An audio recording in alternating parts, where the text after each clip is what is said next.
Venezuela ini kan Nicolas Maduro kan kita bisa lihat dia juga sangat pro Palestina. Negara-negara Amerika Latin ini kan negara teologi pembebasan kan yang menghargai kebebasan manusia seperti itu. Nah, tambah lagi mereka juga punya cadangan minyak nomor 1 di dunia. Kalau nggak salah 330 miliar barrel. Itu nomor 1. Saudi sendiri sekitar 255 atau 265 miliar barrel. Sebenarnya menarik gini, dari tahun kemarin itu Trump itu sudah mengubah wajah Amerika sangat agresif. Walaupun sebelumnya memang udah agresif. Itu kenapa? Karena ketika Kementerian Pertahanan diubah namanya jadi Kementerian Perang. We won the First World War, we won the Second World War, we won everything before that and in between, and then we decided to go woke and we changed the name to Department of Defense. So we're going Department of War. Dan mungkin nggak kejadian yang sama seperti yang dilakukan di Venezuela, menculik pemimpinnya dalam waktu 2,5 jam, terjadi di Iran? Kemungkinan itu ada. Kalau kita lihat fakta perang Juni kemarin.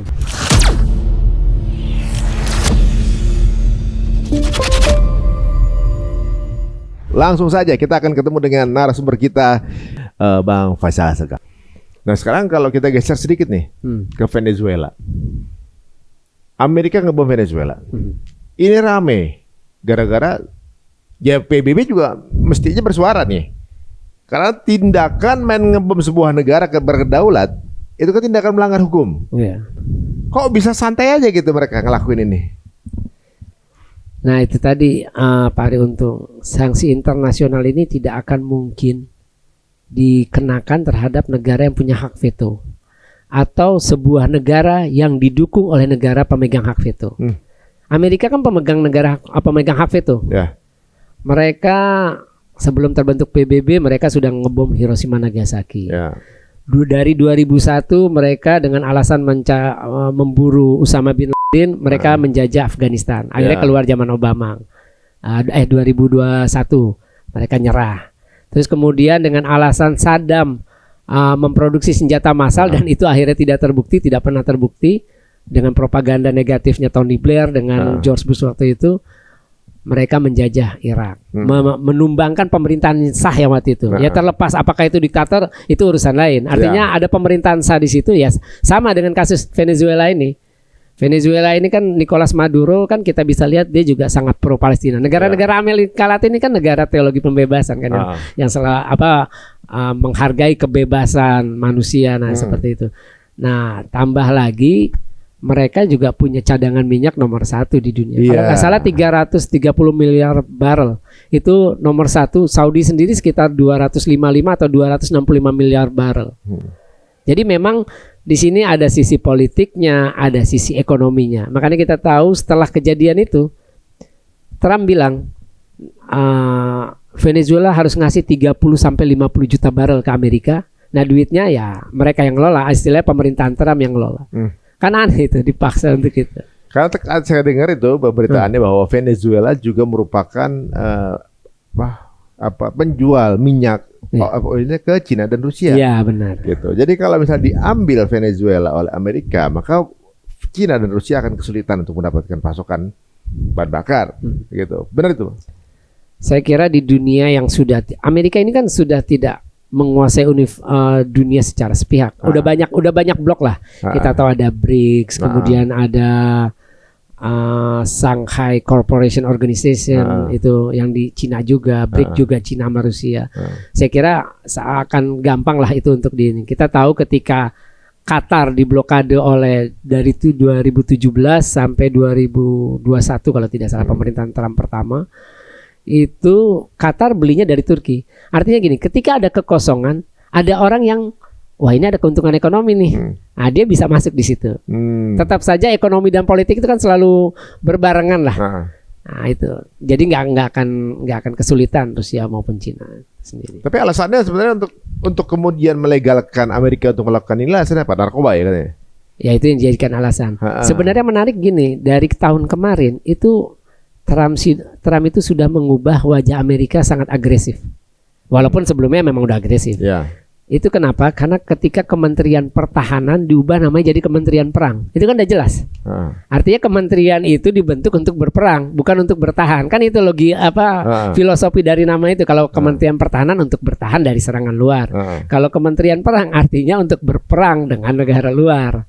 Itu logikanya ofensif. Kalau kemarin istilah defensif, sekarang lebih ofensif. Seperti itu.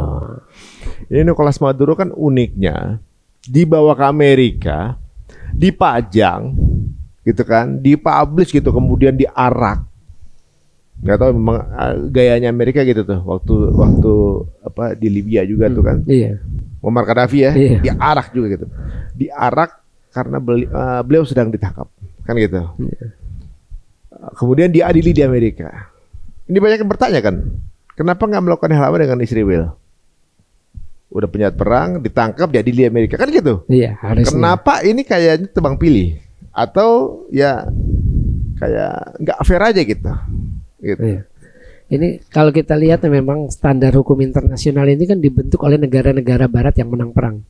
Ya kalau kita lihat secara kelembagaan tuh di PBB. Ya PBB ini dibentuk ya untuk mengakomodasi negara-negara besar untuk kepentingannya. Jadi selama negara besar itu mereka mau berbuat apapun, mereka tahu mereka tidak akan kena sanksi, negara-negara lain tidak akan bisa apa-apa. Karena kan kalau mau ngasih sanksi Amerika secara bilateral, misalnya Indonesia ngasih sanksi, nggak mungkin berani walaupun protes penangkapan itu karena melanggar hukum internasional. Nah kalau lewat PBB itu tidak mungkin terwujud karena ada hak veto tadi. Itulah yang membuat akhirnya negara-negara Rusia nyerang Ukraina melanggar hukum internasional karena menyerang negara berdaulat, tapi nggak bisa apa-apa. Turki menginvasi Suriah dari Oktober 2019, terus juga wilayah utara Irak, itu nggak bisa dikasih sanksi apa. Pertama, dia anggota NATO, bosnya Amerika. Nah jadi negara-negara yang memiliki hak veto atau didukung oleh negara pemegang hak veto, dia bisa berbuat semaunya. Nah ini dia, demokrasi sebenarnya udah failed ini kalau kita lihat dari cara demokrasi ya, penentuan suara terbanyak. Buktinya sekarang siapapun boleh ngelakuin itu asal mereka punya hak veto kan gitu kan. Bisa semena-mena gitu ya. Ibaratnya dia kepengen nangkap orang di sebuah negara, nggak pakai cara-cara yang ahsan gitu. Langsung aja tangkap kan itu kan. Nah ini yang terjadi guys. Ini bisa terjadi kepada negara manapun kalau gitu. Ya kan. Kalau dia berkehendak datang ke negara itu, tinggal jajah. Kalau kita lihat sekarang sebenarnya pihak mana yang evil, yang jahat itu udah jelas sebenarnya. Mana yang kerjanya cuma cari ribut buat yang lain untuk cari keuntungan, ini udah jelas sebenarnya. Kita selama ini tertutup informasinya mengenai itu kan. Kemudian kita dengar bahwa ini kan kita mau Venezuela ya, bahwa ada kemungkinan setelah Venezuela mereka akan menarget kepada Iran. Apa benar? Iya itu udah disampaikan sih. Ya Trump sudah mengancam kalau rezim di Iran terus membunuhi demonstran sipil, ancaman Trump itu ya dia akan ikut campur di situ. Maksudnya? Ya dia akan melakukan segala cara bagaimana untuk menumbangkan rezim yang anti Zionis ini, anti Amerika sejak 1979. Siapa yang dibunuh Iran? Ya yang harus dibunuh ya kepalanya ya ini pemimpin tertinggi Iran, Ayatullah Ali Khamenei. Bukan, maksudnya kan katanya Iran membunuhi para demonstran. Ya itu yang menurut Amerika.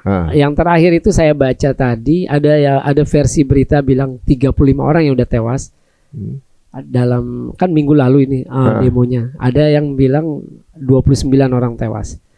Cuma kan situasi di lapangan kita nggak tahu. Terakhir itu ada di Ilam, itu di provinsi Ilam. Itu ada demonstran yang megang senjata api. Artinya kan ini bisa kalau orang yang nggak di situ, nggak tahu dia siapa, kita bisa punya dua pendapat. Itu memang demonstran yang memang memakai senjata, atau ada tentara rezim pasukan pemerintah Iran, pasukan yang berkuasa itu memegang senjata seolah-olah dia menjadi demonstran. Artinya kan bisa karena kita kan nggak ada di situ. Itu bisa ada dua kemungkinan. Benar demonstran yang pakai senjata atau itu untuk dia punya alasan melakukan kekerasan lebih. Tinggal portal beritanya pihak kemana gitu aja kan. Nah itu tadi itu. Pertanyaannya nih Bang. Tapi yang jelas gini Pak Ari.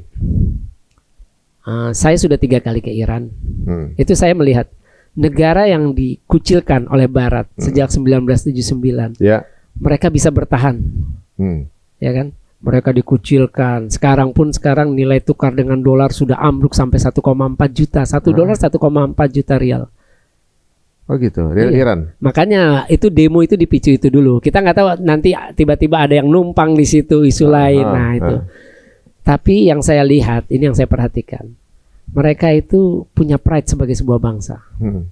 Pride itu penting sebagai sebuah bangsa untuk bertahan dalam keadaan terdesak, dalam keadaan sulit. Hmm. Artinya rakyat Iran yang saya lihat, ini kan demo bukan baru. Dulu masa Amini 2022. Hmm. Itu kan yang dianggap nggak berjilbab terus dibawa kantor polisi, beritanya dia tewas. Kemudian 2019 pemilu curang, itu demo besar juga tapi tetap bertahan. Artinya begini. Pertama, Iran itu mayoritas Syiah, mungkin 99%. Dalam Syiah itu kan ada wilayatul faqih. Dan Syiah itu menghormati Ahlul Bait. Karena kan di Syiah itu yang berhak menjadi wilayatul faqih, pemimpin tertinggi termasuk pemimpin spiritual, yaitu harus dari Zuriyah Rasul. Nah iya. Jadi artinya orang yang untuk melawan orang yang dihormati karena nasabnya itu nggak akan mungkin berani orang Syiah, istilahnya gitu. Ini Syiah yang taat ya kan, tetap aja ada yang liberal, ada yang sekuler. Nah kemudian kedua, mereka punya pride apa? Ini kan mereka dulu sejarahnya, mereka bangsa Persia, pernah menguasai dunia bareng Romawi dulu kan. Nah, lawan Amerika yang baru muncul 1776 negara ini kan. Lawan Israel yang usianya 1948. Kan negara baru semua itu. Artinya Israel akan masuki usia 78 tahun, Amerika 1776 mungkin 300-an berapa tahun lah, 300-an tahun. Masa mereka yang pernah menguasai dunia ribuan tahun lalu sebelum Islam, Nabi Muhammad lahir, Islam masuk muncul, kalah dengan negara kemarin sore. Nah, artinya pride itu yang saya lihat masih dipegang oleh mayoritas rakyat Iran. Berarti mirip-mirip bangsa Turki lah ya. Nah, mereka kan Ottoman, kita dulu pernah menguasai dunia. Masa kita kalah dengan bangsa Turki itu punya kebanggaan itu. Jadi ibaratnya ya dia mau misalnya liberal mau enggak lah diri. Tapi kalau negaranya dijajah itu yang mana bangkit mereka karena mereka orang-orang Ottoman kan gitu kan. Nah, itu. Jadi ada kebanggaan. Benar. Kalau di Mesir tuh we are the son of Pharaoh. Nah, Firaun. Nah, tapi apa namanya? Mungkin nggak itu terjadi. Jadi berarti gini. Oh, segalanya kemungkinan itu pasti ada. Maduro itu cuma 2,5 jam ke bawah tuh. Iya. 2,5 jam keculik sama Amerika. Sedangkan hampir 3 tahun Gaza ini nggak takut-takluk. Gaza yang kecamatan sama Venezuela satu negara itu kok pertahanannya jauh beda gitu. Nah itu yang membedakan satu tuh. Dari sisi mananya. Dan mungkin nggak kejadian yang sama seperti yang dilakukan di Venezuela, mengkup pemerintah gitu ya, menculik pemimpinnya dalam waktu 2,5 jam, terjadi di Iran. Kemungkinan itu ada. Kalau kita lihat fakta perang Juni kemarin, 12 hari, itu kan yang tewas kan pimpinan militer tertinggi, komandan angkatan, komandan Garda Revolusi. Ya itu kan? Itu artinya petinggi militer Iran aja yang tahu istilahnya bisa tahu di mana rumahnya, bisa ya kamar tidurnya tereksekusi. Artinya ring militer itu kan pertahanannya ya ring 1 lah, sangat ketat ya untuk jabatan panglima tertinggi. Apalagi Iran sudah paham bahwa mereka musuhnya jelas negara kuat, Amerika dengan Israel, kuat secara intelijen, kuat secara militer. Nah kalau berkaca dari perang Juni kemarin, artinya kemungkinan Amerika dengan Israel menculik Khamenei, pemimpin tertinggi Iran, bisa jadi. Tapi Iran pasti sudah belajar dari kesalahan kemarin ketika petinggi militernya pada tewas di rumah mereka sendiri atau di tempat pertemuan lah, itu belum ketahuan. Nah pasti sudah belajar bagaimana mengamankan Khamenei di saat situasi menegangkan. Ini kan sekarang sudah mulai ada ancaman nih. Terakhir tadi ini Iran sudah mulai menyiagakan sistem pertahanan udaranya. Alarm sistem pertahanan udara sudah mulai diaktifkan di seantero Iran karena mereka mengantisipasi serangan tidak terduga. Kan semua serangan nggak mungkin ditelepon saya mau nyerang, ya kan nggak mungkin. Pasti nyerang di mana-mana harus tiba-tiba untuk mengagetkan musuh. Nah Iran ya dengan kondisi seperti ini pasti sudah menyiapkan bagaimana keselamatan pemimpin tertinggi. Selain usia juga tua, itu kan sudah mulai ada wacana di Iran bagaimana sukses Ganti itu ya. sendiri. Ya. Tapi kalau misalnya mungkin menyerang Venezuela dengan menyerang Iran tuh banyak perbedaan dari sisi militansi warga Iya, kali ya. iya. Militansi warganya kan, warga Iran ini fanatismenya lumayan tinggi kan gitu, Iya. untuk kemudian melawan gitu kan. Iya, pride-nya tadi juga. Pride-nya tadi, saya rasa mungkin ya nggak semudah itu juga. Iya, pasti. Karena kan waktu mengeksekusi pemimpinnya, kalau bisa ditangkap pasti mereka lebih milih nangkep. Iya. Satu, cost-nya lebih kecil, Iya. gitu. Dan dua, bisa ngambil pernyataan kan gitu kan. Iya. Kan mereka cuma bisa ngebom dari jauh tuh. Iya benar. Iya. Nah, kalau yang sekarang ini Enggak, bisa, kalau kemarin itu memang udah agen-agen Mossad di dalam udah bekerja. Di Baik Iran? itu orang Iran yang direkrut maupun agen Mossad itu sendiri. di Iran. Iya. Karena banyak kejadian dari 2000, saya lupa 2000 berapa. Itu sudah 9 atau berapa itu ilmuwan nuklir Iran kan dibunuh sama Mossad. Terakhir itu Muhsin Farizadeh, kepala program nuklir 2022. Yang di Malaysia, Bukan, yang di Iran. di Iran ya. Iya, mereka bisa dibunuh. Terus malah waktu itu pemimpin Al-Qaeda dengan putrinya lagi pakai sepeda motor di Teheran. Itu dibunuh sama Mossad. Itu namanya Abu Al-Masri, saya lupa, Muhammad Abu Al-Masri kalau nggak salah. Ha. Kok semudah itu ya bunuh orang di negara lain tanpa ada pengadilan? Ya ini kan kerja intelijen. Oke. Ari. Jadi memang kalau untuk negara musuh kan, artinya gini, Iran sama Israel ini kan bermusuhan udah lama. Ya. Sejak ada rezim mula kemenangan revolusi Islam, itu kan Iran sudah mendeklar saya ini musuh kamu. Kalau musuh Israel berarti kan musuh Amerika. Nah, Artinya kedua pihak pasti cari sama-sama kelemahan. Ya yang dipakai ya intelijen lah bagaimana untuk. Sama yang terjadi di Gaza. Di Gaza kan gitu. Israel mendukung 5 milisi kalau nggak salah anti Hamas ya kan, yang Abu Sabab yang Ya. Yasir kemarin tewas. Terus ada saya lupa nama-namanya, ada 5 itu kan mereka itu dukungan Israel. Semua. Memang sudah dipersiapkan untuk di situasi kacau perang itu kan kacau. Dan Hamas waktu itu kan pakai perang gerilya. Artinya mereka lebih banyak bersembunyi, tiba-tiba muncul. Nah, milisi-milisi inilah yang dipakai untuk bagaimana melakukan propaganda terhadap rakyat Palestina di Gaza. Seperti itu. Karena pengalaman saya waktu di Gaza itu Pak Ari, informan Israel itu banyak. Mereka itu bisa dibayar $1.000 per bulan. Di Gaza itu kan hidup susah. ya. Nggak gampang cari pekerjaan. Kebanyakan orang kerja itu bisa punya penghasilan bagus kalau kerja sama NGO asing untuk bantuan kemanusiaan kan asing banyak. Nah, informan tuh banyak. Makanya ketika saya ketemu salah satu pendiri Hamas itu Mahmud Zahar, itu lebih tua daripada Ismail Haniyah, lebih tua daripada Sinwar. Itu saya nggak bisa tiba-tiba datang langsung ke rumahnya. Sopir taksi yang saya sewa itu nggak tahu di mana rumahnya. Artinya nggak boleh sembarangan orang tahu. Kalau tahu pasti habis. Karena informan bisa ada di mana-mana kan nggak ketahuan. Siapapun bisa jadi informan. Makanya dulu itu ada cerita namanya Mus'ab Hasan Yusuf. Mus'ab Hasan Yusuf ini putra pendiri Hamas tepi barat, Syekh Hasan Yusuf. Dia 10 tahun jadi informannya Mossad. Kalau dia jadi informan Mossad? Iya, jadi dia tuh kan dikader sama bapaknya kan anak sulung.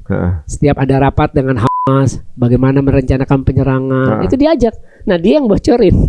Karena dia informan. Nah, bayangkan sekelas anak pemimpin Hamas aja bisa jadi informan Israel. Sekarang gimana posisinya? Dia sekarang di California udah jadi pindah agama jadi Nasrani, tinggalnya di California. Seperti itu. Itulah ya, dunia ya ibaratnya gampang banget ya. Kalau kita lihat di sini bahwa perselisihannya kayak semacam makin menajam nih sepertinya ya. Iya. Dan belum bisa mendekati ke arah perdamaian. Kalau 2026 apa nih cenayangan perkiraan dari Bang Raisa nih mengenai situasi politik? Ya pasti dengan status sebagai kementerian perang, Amerika akan makin agresif. Mereka memang sudah agresif karena mereka merasa saya ini negara paling kuat secara ekonomi, secara politik, militer. Jadi bisa mendikte apapun kalau dia butuh di negara itu kepentingannya. Ya pertama Hizbullah. Siapapun pihak atau negara yang menjadi ancaman Israel itu akan dianggap oleh Amerika sebagai ancaman bagi dia juga. Ancaman Ya iya. Karena kan lobby Zionis itu sangat kuat. Lobby Zionis. Jadi saya itu kemarin itu ngajuin wawancara dengan istri almarhum konglomeratnya Yahudi di Amerika, Sheldon Adelson, raja judi Las Vegas, yang punya orang Yahudi tuh? kasino. Iya, Yahudi, tapi dia nolak. Saya bilang saya minta waktu wawancara buat bagaimana sih kontribusi suaminya selama ini terhadap Trump, karena dia kan pendonor terbesar untuk kampanye Trump jadi presiden, tapi dia menolak. Jadi siapapun, nah makanya Amerika tuh sangat menekan agar Lebanon itu melucuti senjata Hizbullah, tapi kan nggak mampu karena Hizbullah itu lebih kuat daripada tentara pemerintah Lebanon. Jadi waktu itu kalau misalkan Lebanon berhasil, tapi itu tidak mungkin, Amerika akan membantu untuk rekonstruksi Lebanon secara keseluruhan. Jadi ada transaksi. Timbal baliknya. Ya. Nah, Al-Hutsiyun ini kan juga musuhnya Israel. Nah, buat Amerika ya itu ancaman. Siapapun musuh Israel ya otomatis menjadi musuh Amerika. Karena kan mereka punya ya istilahnya strategis lah, persahabatannya sangat istimewa, seperti itu. Jadi konflik yang mungkin terjadi adalah Lebanon dengan Yaman. Yaman itu sangat mungkin. Gaza bisa pecah lagi. 3 lah yang pasti. Yaman, apalagi kalau misalkan Somaliland jadi ngasih izin untuk Israel bangun pangkalan militer, atau Amerika yang bangun, itu kan Israel bisa pakai di situ. Mungkin perang sama Yaman tuh berarti. Perang dengan Al-Hutsiyun besar-besaran itu bakal habis-habisan. Dan Emirat dengan Arab Saudi. Iya, Emirat dengan Arab Saudi. Karena gini, Pak Ari. Jadi sejak munculnya Erdogan udah lama muncul. Tapi kan dia punya keinginan, saya ini merasa saya penerusnya Ottoman loh. Artinya dia pengen mengembalikan kenangan lama dulu loh, bangsanya. Terus munculnya Bin Salman. Dua lagi munculnya Bin Zayed di Uni Emirat Arab sebagai pemimpin presiden. Munculnya lagi Qatar. Ini 4 orang ini yang sekarang itu menentukan dinamika di Timur Tengah. Walaupun Amerika tetap dominan, Israel tetap dominan, tapi dari semua negara pemimpin di Timur Tengah 4 ini yang menentukan. Jadi menentukan apakah akan berlanjut atau enggak, atau pro kemana, atau ally atau gimana. Itu mereka menentukan. Iya, mereka sejak itu mereka sangat agresif.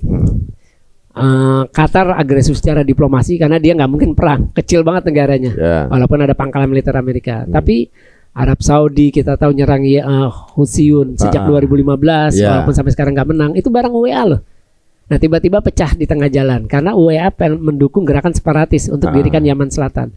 Dulu kan Yaman Utara dan Selatan 2 negara berbeda. Oh beda ya. Kemudian 1990 unifikasi jadi Yaman. Seperti itu, zamannya Ali Abdullah Saleh presidennya. Kira-kira mana yang paling duluan nih yang terjadi? Yang paling mungkin Lebanon. Gaza. Kenapa? Karena Gaza sudah berjalan lagi nih. Iya, Gaza udah berjalan. Lebanon itu karena Amerika dengan Israel memberikan tenggat 31 Desember. Buat Hizbullah batas akhir melucuti senjata. Sampai sekarang kan Hizbullah mau. Nah, pemerintah Lebanon nggak mungkin berani melawan Hizbullah karena Hizbullah sangat kuat secara persenjataan. Bukannya juga bahwa Hamas minta untuk melucuti senjata juga. Nah, iya itu. Makanya mau dibentuk pasukan ini tekan internasional.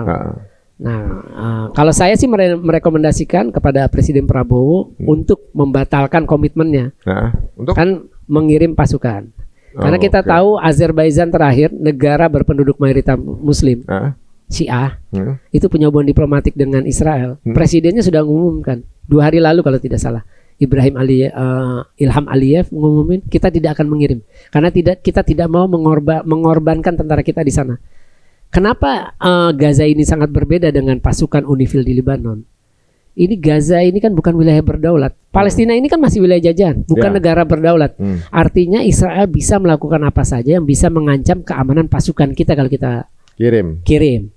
Ya Israel bisa, kan banyak manuver yang bisa dilakukan Israel karena ini bukan wilayah berdaulat, negara berdaulat. Jadi dia punya alasan untuk melakukan itu. Dan itu sangat sensitif nanti beritanya ke sini. Ya kan, kalau misalkan ada apa-apa terhadap pasukan kita di Gaza, rame pasti. Rame di sini itu udah kemana-mana isunya.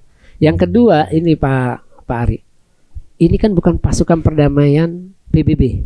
Ini pasukan internasional bentukan Amerika, seperti ketika Amerika ingin menumbangkan Saddam Hussein. Ini kan pasukan yang dibentuk untuk menumbangkan Hamas. Sama mirip.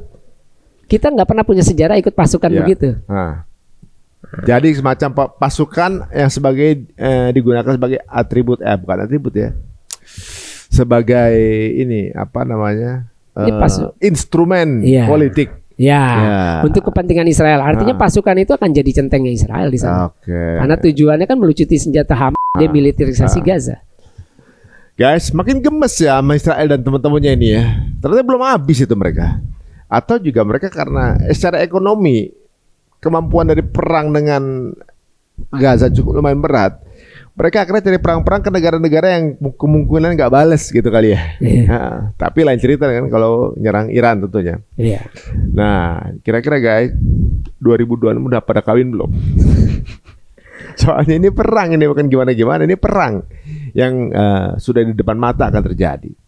Kalau Indonesia ada nggak sih kemungkinan? Selama Indonesia tidak declare anti Amerika, anti Israel, ya nggak mungkin. Ya, nggak ada alasan ya. Nggak ada alasan istilahnya. Nggak bisa dibikin alasan untuk nyerang Indonesia langsung secara militer. Walaupun rakyatnya menunjukkan kepedulian sama Palestina kan. Iya. Nah, ini dia. Jadi inilah yang dibutuhkan bahwa apa namanya orang-orang Muslim itu belajar politik gitu ya. Jadi pemimpin di sebuah negara punya kebijakan. Kalau gini kan sesama negara Muslim sendiri merugikan negara Muslim yang lain kan gitu Iya. kan, sama saudaranya gitu. Yang mestinya berdiri bersama, sekarang malah terlihat beberapa negara sampai 14 negara berdiri bersama Zionis. Nah ini dia yang kita sayangkan. Ya semoga yang kita paparkan ini menarik buat teman-teman semuanya ya. Banyak hal-hal yang baru kita tahu hari ini dan semoga tidak melebar konflik ini sampai ke Indonesia. Mungkin ada yang mau ditambahkan, Bang?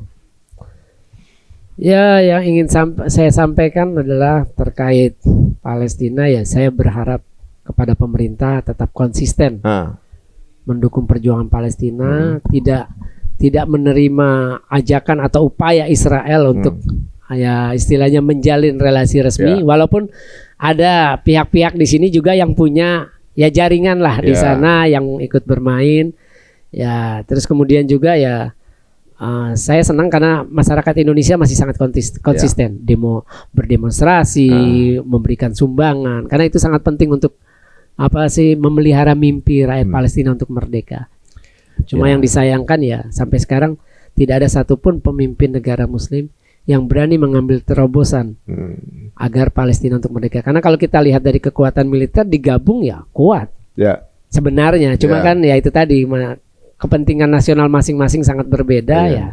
Palestina ya, kalau saya lihat selama ini ya Palestina bukan sebuah prioritas dalam arti untuk kebijakan yang sangat efektif ataupun apa. Selama ini ya cuma sekedar komoditas politik lah.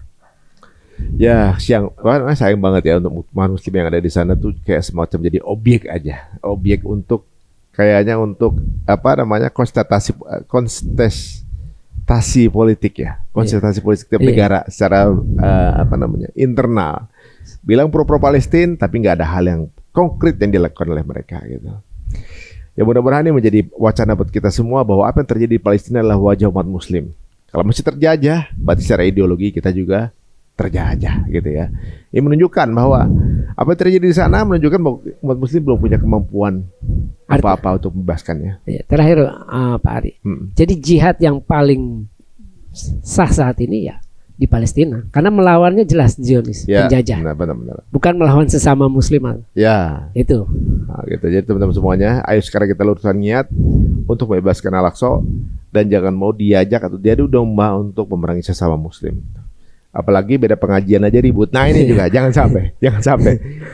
Ada hal yang lebih konkret tadi kata Bang Faisal bilang. Lawan udah Israel udah jelas disebutkan dalam Quran, masih cari lawan sesama umat Muslim. Ini sangat disayangkan sekali.